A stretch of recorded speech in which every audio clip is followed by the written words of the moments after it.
This is the Wing Woman Show.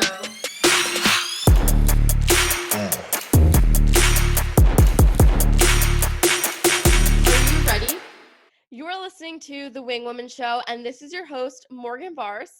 Today at Wing Woman headquarters, I am cozied up. It is a very cold morning here in Florida, around 50 degrees, and there is nothing better than starting the day with a brand new coffee mug and a planning pad. I went to TJ Maxx over the weekend, $7, picked up these things, and let me tell you, if you need a sign to kind of jazz up your year heading into February, this is your sign. Head to TJ Maxx, and for $7, you can just get started on that fresh new foot and make it last for the rest of the year.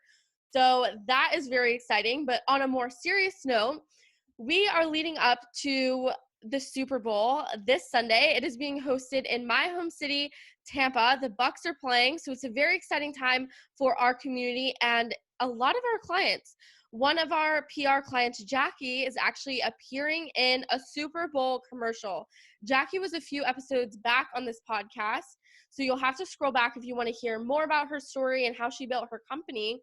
She's the founder of No Mo Bands, and she's going to be on one of the commercial segments talking about the Tampa community and how it supported her in building her business as kind of a Tampa spotlight piece for the Super Bowl. So if you are a huge fan of Super Bowl commercials, you will have to tag me in a story or send me a little picture if you see her pop up on the Super Bowl. I am just so over the moon thrilled for her.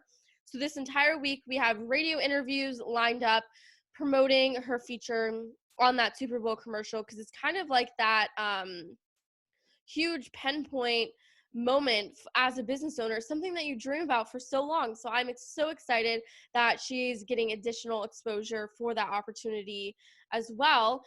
We hit the ground running very early this morning because the very first one was at 7 a.m. And I used to be a very early riser, especially when I was going to college and growing Wing Woman at the same time. I would get up in like the 5:30 to 6 a.m. range every day. But it took me some time to realize that that schedule and that routine isn't exactly aligned with me. And trust me, I got the signal loud and clear this morning when I was getting up and waiting for her interview. And it was a reminder to me that a lot of times in this per se hustle culture, we see certain things that we almost deem as the benchmarks to things that you have to incorporate in your routine in order to be successful. And I am by no means saying that you shouldn't try these things, see if they work for you. But I think once you get that signal that maybe it's not the most effective choice for you, our conversation with Gabby Rezex today aligns so well with that idea too. Gabby and I actually met in college at the University of Tampa in the entrepreneurship program, where she was building out a makeup concept. And she has since moved home to become a caregiver for her mother, who is unfortunately very ill at the moment. And she has started to curate this personal brand online about being intentional, about overcoming these emotional hurdles, and about incorporating movements into your day to get your body moving and prioritizing your health. It's something that I, rolling into 2021, also wanted to prioritize, because I felt like throughout quarantine, it really made me realize how much I wanted to continue prioritizing time with my family, prioritizing my health. And Gabby is someone who is so intentional about doing this. So without further ado, let's roll into today's conversation. Going into college, what did you think that you wanted to pursue? Yes, that's a great question. So going into college, I was in DECA, and DECA was a really big part of my Deca high school Diamonds. career. Yes, throw up the Yes. diamonds. Yes, it's a way of life in high school. So I think I did DECA last minute, like I do everything in my life. So Right. I only competed my senior year. I had a marketing class that I was in, and my professor convinced me to, well, we didn't call them professors. My teacher convinced me to join DECA. So I did DECA. I went on all the way up to ICDC. So I think it was in Orlando that year. Oh And my after, gosh. yes, What event yeah. did you compete in? Do you I remember? competed in, I feel it was something human resource related. I Okay. think it was human resource management, which is totally not what I went into or was No. interested in at all. but it was an event that I just chose. I don't even remember how I chose it. So anyway, I did DECA, and my favorite class in high school was marketing and speech. Go figure. All I like to do is talk now. But my experience in my marketing classes in high school and in DECA made me really want to get involved with business. Most people that go to college, if they don't know what they're doing, they declare a business major. That's Mm-hmm. kind of the running joke. For me, I had a passion for traveling. So I had spent a lot of my childhood going to Panama. My first flight by myself, I think I want to say 8. I vividly remember I had a Wow. layover and everything. So and that was out of the country. That was traveling to Panama. It wasn't like traveling to a state. So at a very young age, I was traveling by myself, and I just loved to travel. So I declared a major at University of Tampa, in international business, because I was thinking, okay, that will allow me to travel, and it's also in line with my passion for business. And I had no idea what a job in international business looked like, but so yeah, that sounds good. So I declared a major in international business, and then I went to UT. So my interests were in business, in traveling, and in speaking. So I sort of just use those interests to choose my starting major, but that isn't what I ended up graduating with a degree in. Okay. So when you got to UT, were you still like, when was the moment where you were like, I don't know if I actually want to pursue something travel related? Like, did you have any of those kinds of moments? Yeah, I think there were a couple of moments while I was at UT like that. So I actually had, I don't remember, I think it was my sophomore year, but I had an international business class. So there's an actual class called International Business. I think I had 2 of them. I hated those classes. I genuinely did not like what we were learning. I didn't like the course material. I didn't love the professors either, which didn't help. Which, if any of them listen to this, sorry, but Yeah. there's that. But anyway, so really what changed my view on things was I got into an econ class. You're required to take econ classes when you're a business major. I think it was microeconomics that I was in. And there was a professor at UT, and she was just amazing. And I became really interested in economics. And I thought about declaring a minor in economics. And I actually went to the student's office or whatever to declare a minor. So I think that was the first time I shifted from international business into thinking about something else. My sophomore year as well, this is such a random story, but I was in, Lauren Jarrett. So I was in Yes. Professor Jarrett's class.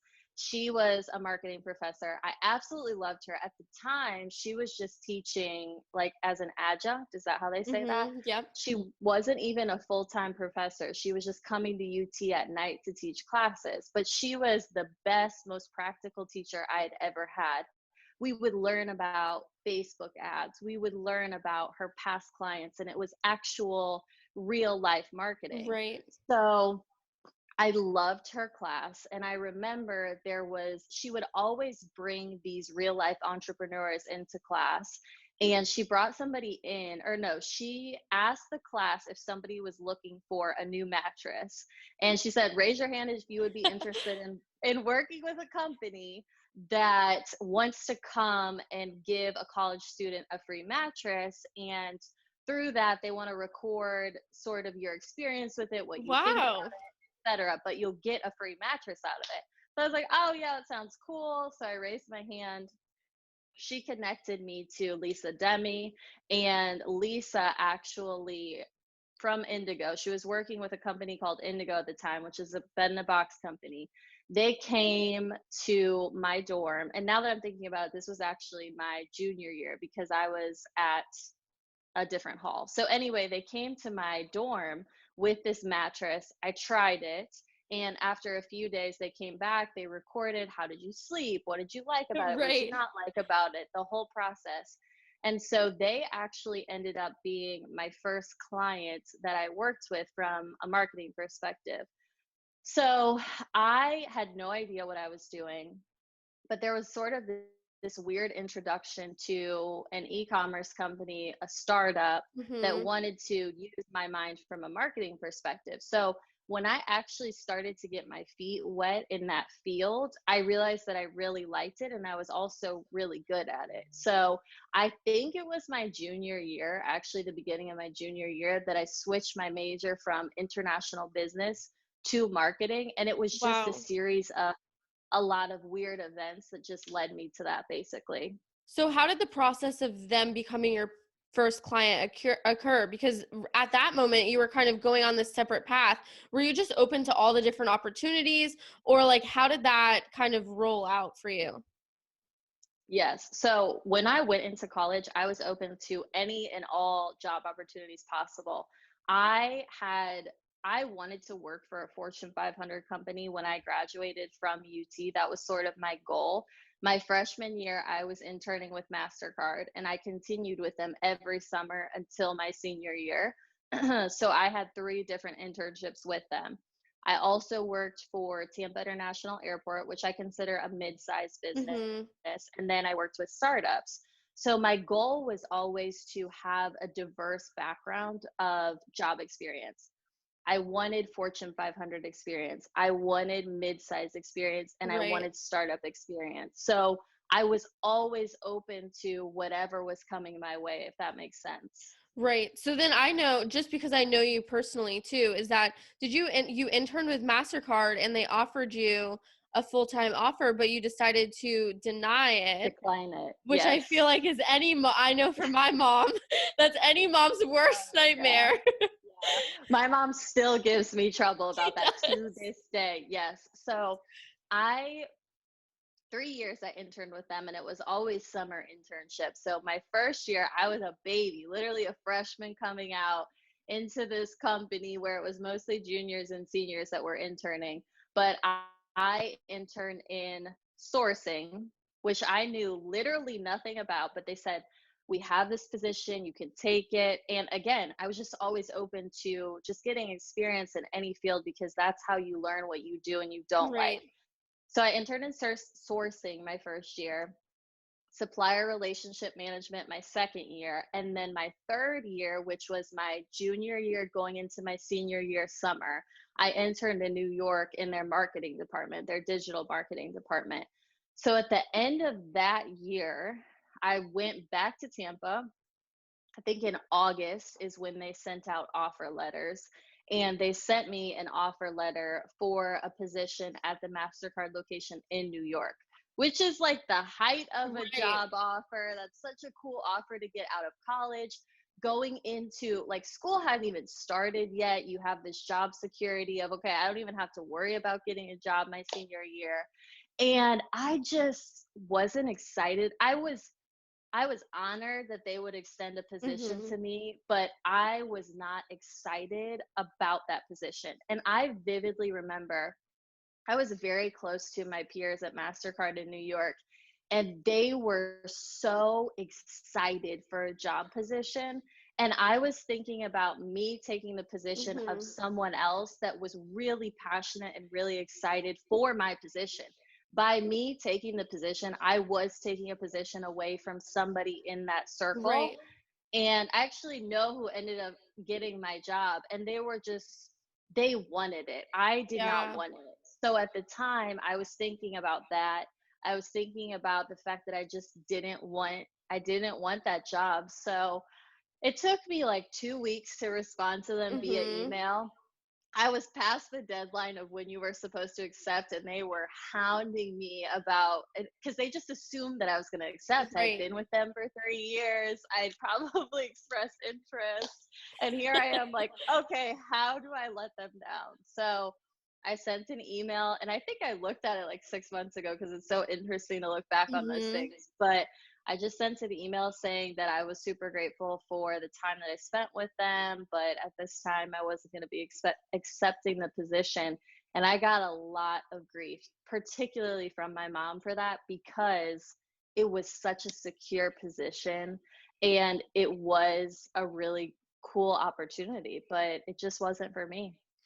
And I remember like when I was going through college too, because we knew each other at UT. And I remember when you Yes. told me that story, it almost gave me like inspiration too to pursue Yes. my own path, because especially when you get a job offer that's so secure, maybe even if you took on college debt and you're like, Yep. okay, this could be like my one ticket out to kind of launch my career, and Yep. to go against the grain is like Mm-hmm. something huge. So like in your Yes. mind, were you thinking, oh, I'll get a different job? Like what were you thinking you were going to do after graduation? Yeah. I am even at that point in my life, I felt like I was very intuitive to myself and being in touch with, sort of on a spiritual level, what my path was. And I am very good at listening to the way that I respond to certain things that are happening. So when I got that offer, I immediately knew I wasn't going to accept it because I could just feel that it wasn't right for me. But I think that it was just really hard to navigate what the next thing was going to be. Oops, sorry. No, you're What okay. the next thing was going to be. At the time, I hadn't even thought of Powder RX. So this was before the pitch competition. I had really no business except I was still working with digital marketing clients. I just knew that there would be another opportunity. It just wasn't that one. And I think it comes from the sheer confidence in myself to make opportunities happen. And I think that I was just in a place where I knew if an opportunity didn't arise, I would make one happen. I knew that I was talented enough, that I had enough experience, that I could get a job. It just Mhm. wasn't going to be there. And you brought up how you've always felt so in tune with like your path and what your purpose is. And I think that's something really special to have at an early age, because I think even Yeah. for me, I've always known for some reason, like in the back of my mind, what's going to happen, even if I'm not even close to that spot right Yep. now. So what Yep. would you say, like, I'm curious to hear from you how, or like what you do with those kind of signals from the universe, like in how you get the confidence to actually pursue them, because I think a lot of people might get those urges but they go a different path because they're so programmed to going the more secure route. Yeah. This depends on the individual for sure. So, the advice that I give or the direction that I give might be different for you. But I think it comes through a process of getting to know yourself better, and it comes Mhm. with time. If I say start listening to your cues and follow them, it's not going to happen overnight. It's not even going to happen in a month. It Right. comes through a process of listening, really being in touch with your body, your mind, and your spirit, because Mhm. all of those things are talking to you. But it's just shifting from operating from a place of fear to operating from a place and a posture of confidence. And that's a really hard thing to do. I have 3 dogs, so you're Oh going to no, hear you're them okay. barking. If they see anything outside, they start barking. Anyway, so when you're operating from a place of fear, when you feel those cues, you Mhm. question them because you're like, is this anxiety talking? Right. Is this doubt talking? You don't hear them as, okay, this is a cue from my mind or my body or my spirit that is leading me in the right direction. Instead, you question that and you're saying, Mhm. why am I feeling this way? Am I just anxious? Am I just this? Am I just that? It takes time to build self trust because Mhm. that really is what it is. You're trusting the intuition that you have. Now, at the time, I had the luxury to decline that offer. There are a lot of people that truly don't have the luxury to turn down an opportunity like that because of its financial security, because of just the security overall. If you are in a place where you have people that are dependent on you, because I know the majority of the people that listen to your podcast or follow you are Mhm. people that are in our age group, but Right. there are people that are older or even people our age that have people that are depending on them. Or if Right. you're a mom or whatever it is, you have to be realistic about the fact that this is what I know is right for me, but at the same time I have responsibility and I have to be doing two things at once Mhm. essentially. So learn to trust your gut, and we hear this all the time, but I think it just comes through a process of you feel something, you trust it. And the more that you do that, the more that you build the habit of really trusting that intuition. Yeah, and it's like so aligned with one of my very first experiences with it. I think was actually Hmm. when I was running for a Florida DECA, actually for DECA, a state vice president I campaign. feel like I have to do this every time I you know say the every word. time it comes up. I'm like, throw up. I remember when I was doing that, and my dad would always say, like, whether I was running for like some kind of office in even like middle school, I ran for NHS, like Yep. president, and he would Yep. say, like, if you're gonna fail, fail because you made the decisions, like fail because you decided on the color of the poster, not because you let Yep. someone else impact on it. And I Yep. feel like from a very early age, he trained me to kind of trust that gut feeling. And Yes. that is like my first experience that I can remember. And that was my first like successful outcome that I have. So now for Yep. the rest of my life, I'm like, okay, I'm set. Like I'm going to Yep. fail because I'm making the decisions to start that company or to make that strategy decision. Yep. And like, if it's because of me, then it's because of me and someone else should do better anyways. Yep. So, Well, and I think there are these times where we are pushing against our gut or we are pushing mhm, against the detour. Perfect example I have of this is with Powder RX. So mhm, I'll give a little background yes, for anybody that's listening. So Powder RX was a product that I created my senior year of college. It's a product that repairs broken powder-based makeup. So it comes with two tools and a serum. So any type of compact makeup like blush, powder, eyeshadow, bronzer, anything that's a powder, if you drop it and shatter it, this kit it's repairs an that. amazing idea. It's Yes, amazing. it's great. And the greatest part about it is I went from literally just an idea to actually executing on Mhm, that within 6 months. It's a product that is upstairs in my house right now. yeah. So it took me about 6 months in the second half of my senior year to develop that. I launched it probably in May, right before I graduated. And at that time was right when I found out that my mom was re-diagnosed with cancer. And I made the decision to come back home.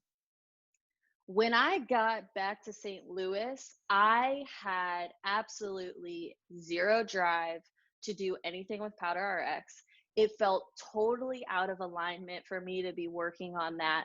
Yet here was this thing that I felt so bad about abandoning because I had put a lot of energy, time, money, and effort Mhm, into a product that is really cool. It's not like it's something that is a stupid idea. It's something that I really, mhm, and still to this day, feel like has a lot of potential.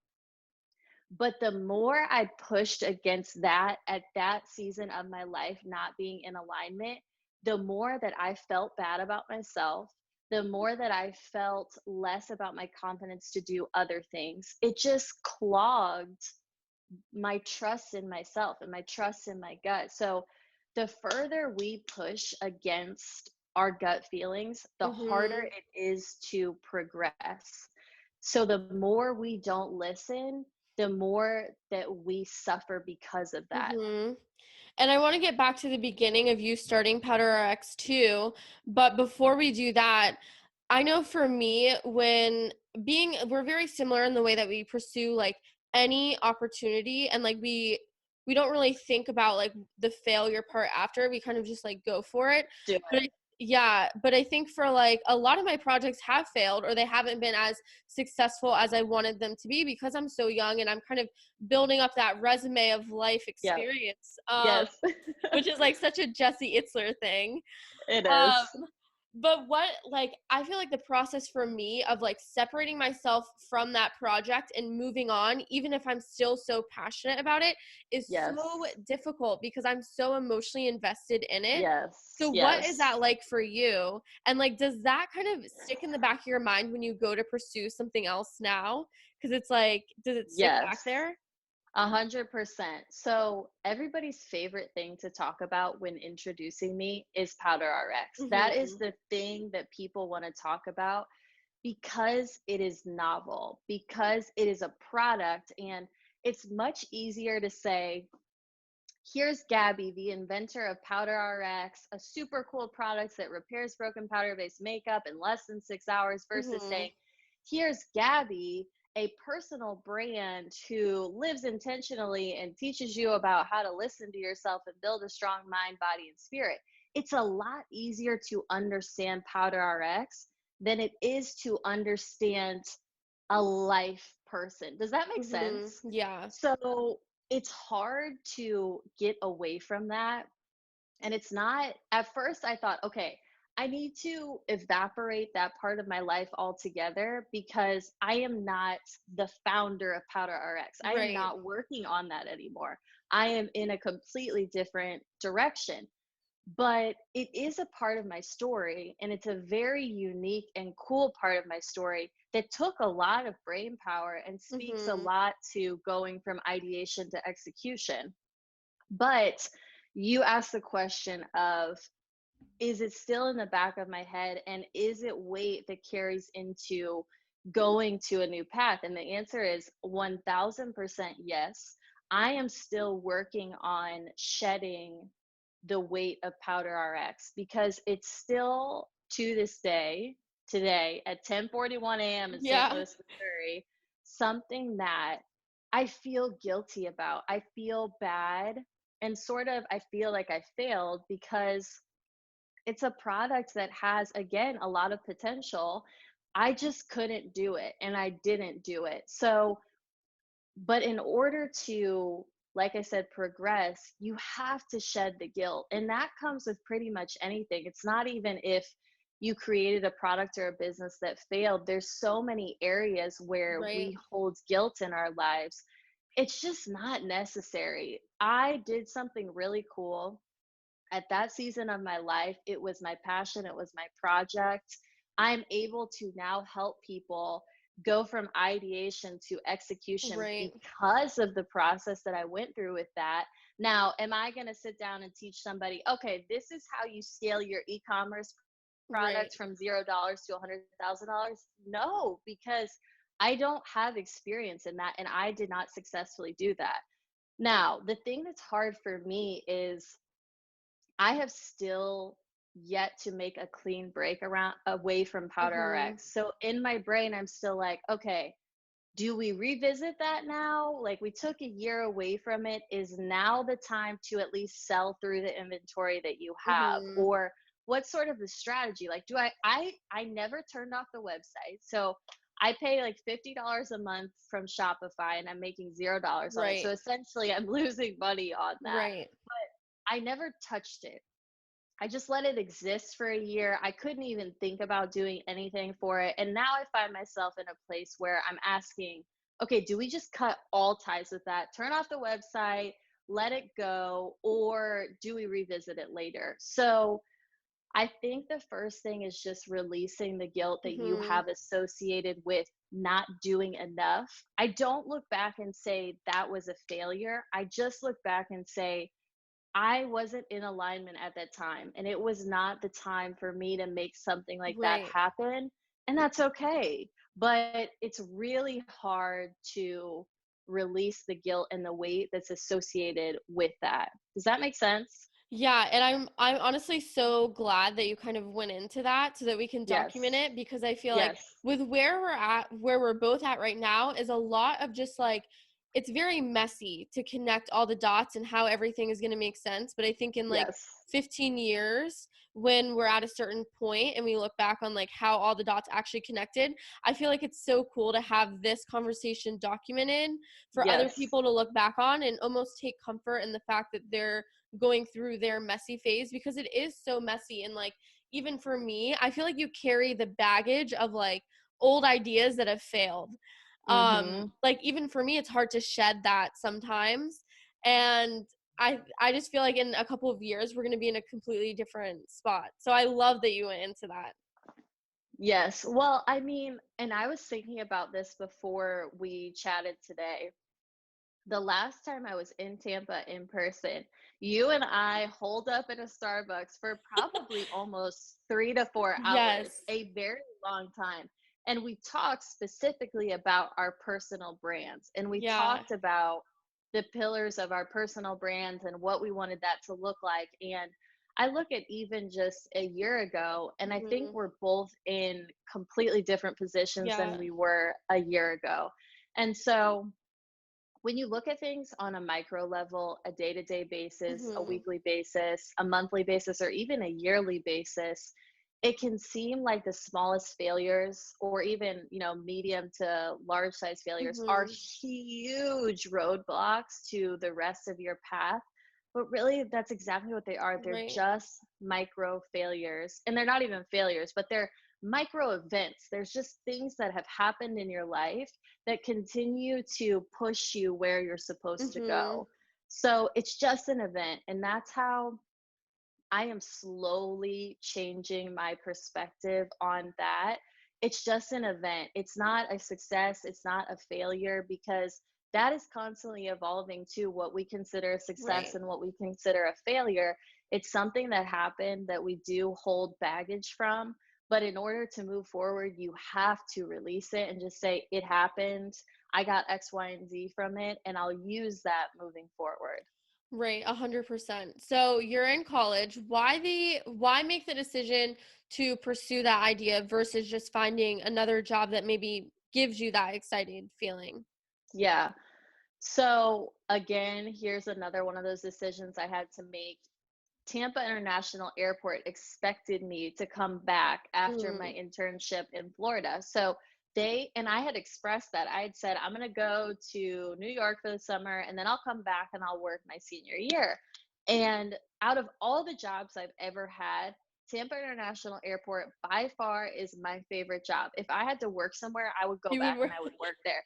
It's the environment is great. It was the people. It always comes down to the people. The job itself was, it was fine, but I truly felt like I had a family there. They were just the most supportive, fun, loving people.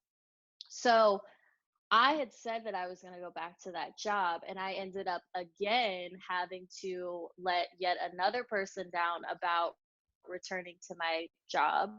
And for me, that's really hard because I'm an empath and I love people, Mhm. and I just know letting down people is a hard thing for me.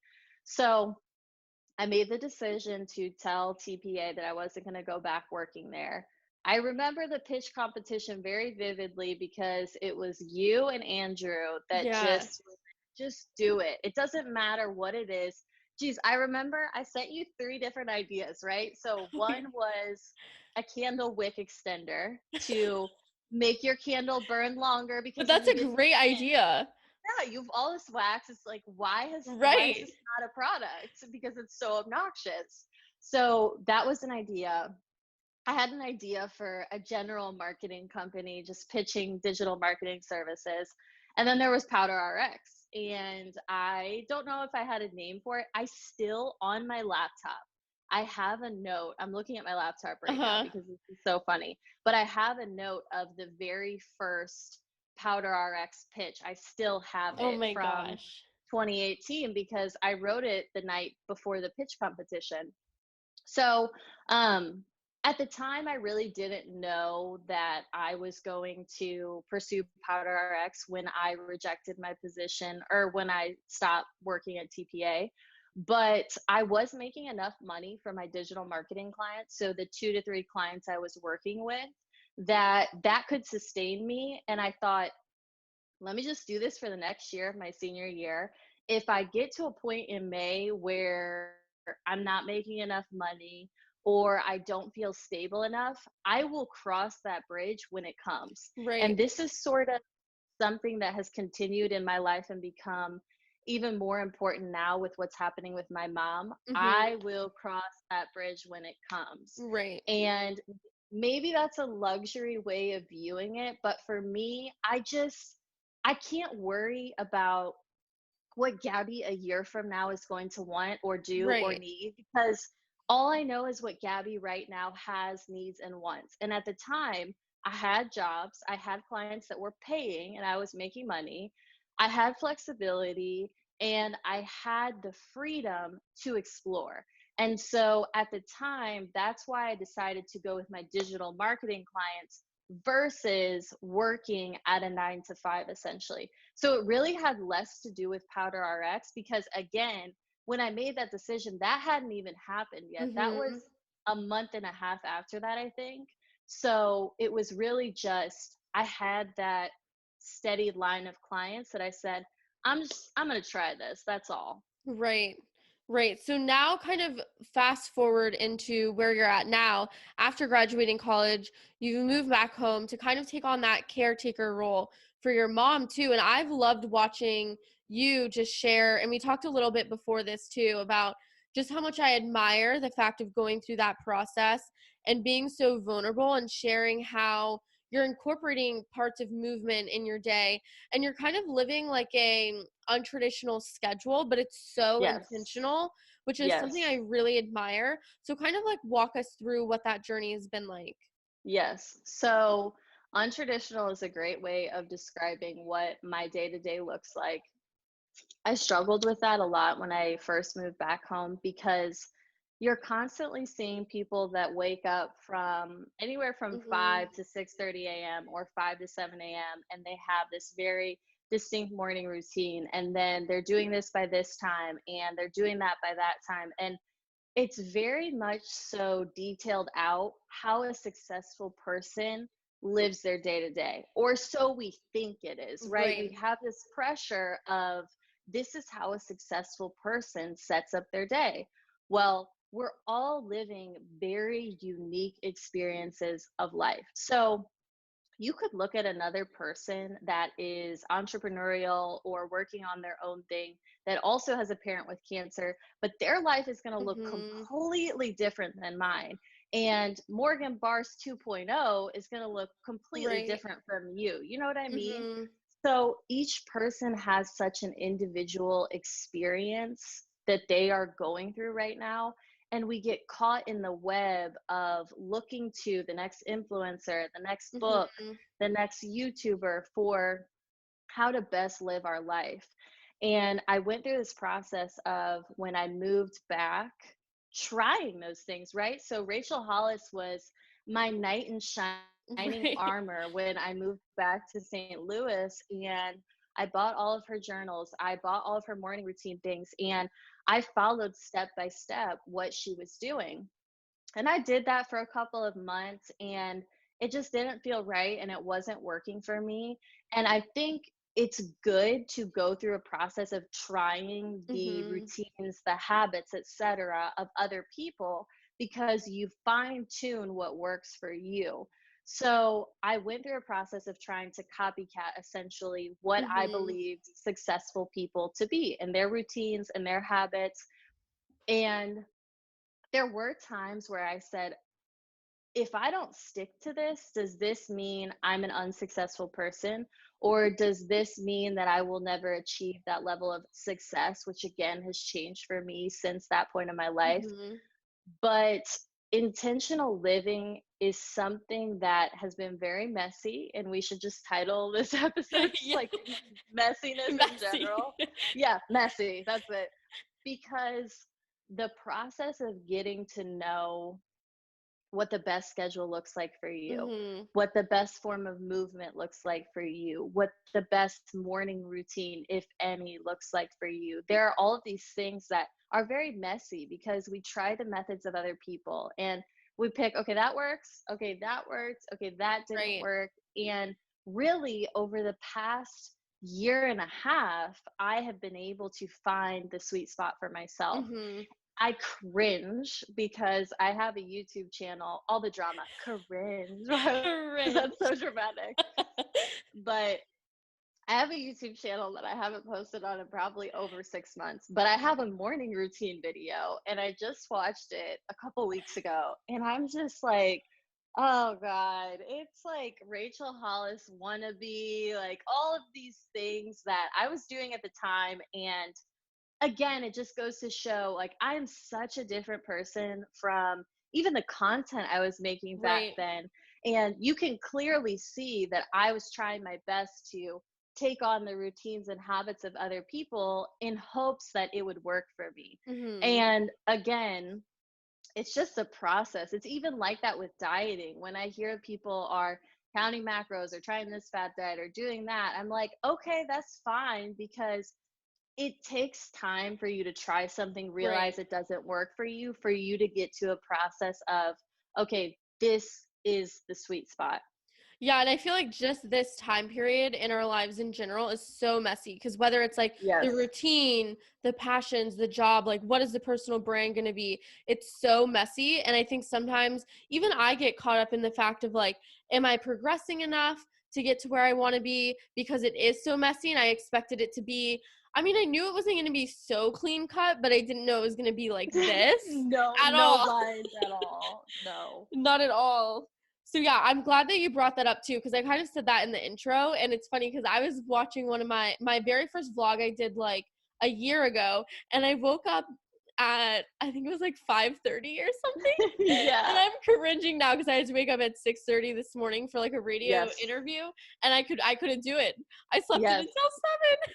Yes, you're like, that's not happening. Well, Yeah. and here's the thing. Recently, I've started talking about fake rules on my Instagram, right? We Yes. had a conversation about this. Mhm. The reason why I've started to talk about it is because I follow this girl on Instagram who is phenomenal, in my opinion.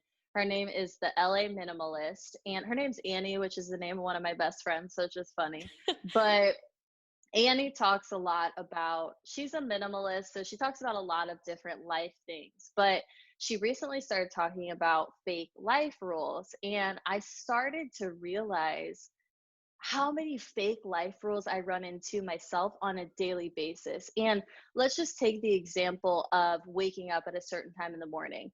There was a time in my life where I thought, if I'm not waking up at 5 a.m. and I'm not starting work by 7:30, Mhm. meaning I've read the books, I've read the devotionals, I've worked out or moved my body in some way, I've meditated, like there is this long list of things that is Right. included in a successful person's morning routine.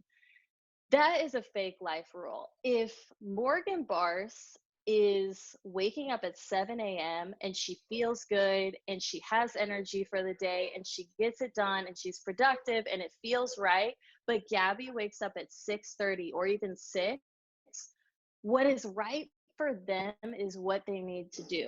It is a fake life rule to think that you have to be up at X time in the morning in Right. order to be successful or optimal or this or that. So we are constantly living under society's rules about what it looks like to be successful, happy, all of these things. And we get really bogged down under fake life rules. So Right. I think it's important to call them out when we see them, which is what I'm working on doing right now more consistently. Like, I can take a 10-minute walk. It doesn't have to be an hour I long saw walk. that on your Instagram story. Yeah. Yeah. Yeah. Which there's all of these really little things when you start paying attention that you realize, wait, am I doing this because I like doing it and because I want to do it? Or am I doing this, i.e., taking an hour long walk because I feel like it doesn't count unless I do it for X amount of Mhm. time? So I think becoming aware of fake life rules has really, really, it sounds so silly, but has truly helped with my contentment in my life Yeah. because I realized that, and I'm still working on this, right? Because there's tons of things that I do that I'm not doing because I want to do them and I'm Right. doing them because society says I need to be doing them. But fake life rules are real and we're operating under them every day. And it's not necessary. And I love that tagline too, fake life Yes. rules. Mhm. Even when you first posted, I was thinking about things that maybe are like fake life rules in my life too, which would be things like I always feel like I have to be ready, like full hair and makeup by a certain time of day in order for all my Yes. calls. So then sometimes I'll push my workouts like really early in the morning or really late at night. But I'm like, my Yes. schedule is so flexible. I can go during the day, but yet Yep. I don't. And I don't even know why I don't. Because it just doesn't feel right because what you're used to seeing is people working out really early in the morning Right. or people working out at night. And again, we've had this conversation before. Mhm. The type of content that we consume really does impact us. And so when I get on Instagram in the morning and I'm posting my devotionals and I'm starting my morning posting, if I Mhm. see somebody that was awake an hour before me, I still have the tendency to be like, oh my Yes. God, I'm behind. Like, they were awake an hour before me. They were on Instagram. They were already doing this. And it is just something that we have to work through. It's Mhm. something that we have to be conscious of that's happening on either a conscious level or a subconscious level. And we have to continue to say, okay, I can be productive, I can be Right. successful, I can be happy a morning after that, or an hour after that person. Like, when you really think about it, how ridiculous I is it know. that we get that worked up about somebody being awake an hour earlier? Like, you know what? I was probably awake an hour later than them. Like, Right. it's all made up. You know what I mean? It's Right. just so For me, silly. I try to tell myself like, "Oh, what if we lived in different time zones?" And it like Yes, wouldn't yes, matter, yes, because then you would exactly. see it an hour later, an hour earlier anyways.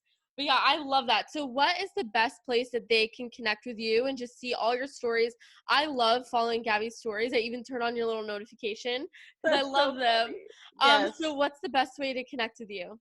So the best way to connect with me for sure through Instagram. So Gabriella Rezex on Instagram. And I have a sign up in the link in my bio. So I send out a weekly newsletter. So the best way to really be in contact with me is Instagram, and then sign up for my newsletter. Of course, I'm everywhere else: LinkedIn, TikTok, Right. Facebook, all the places, YouTube.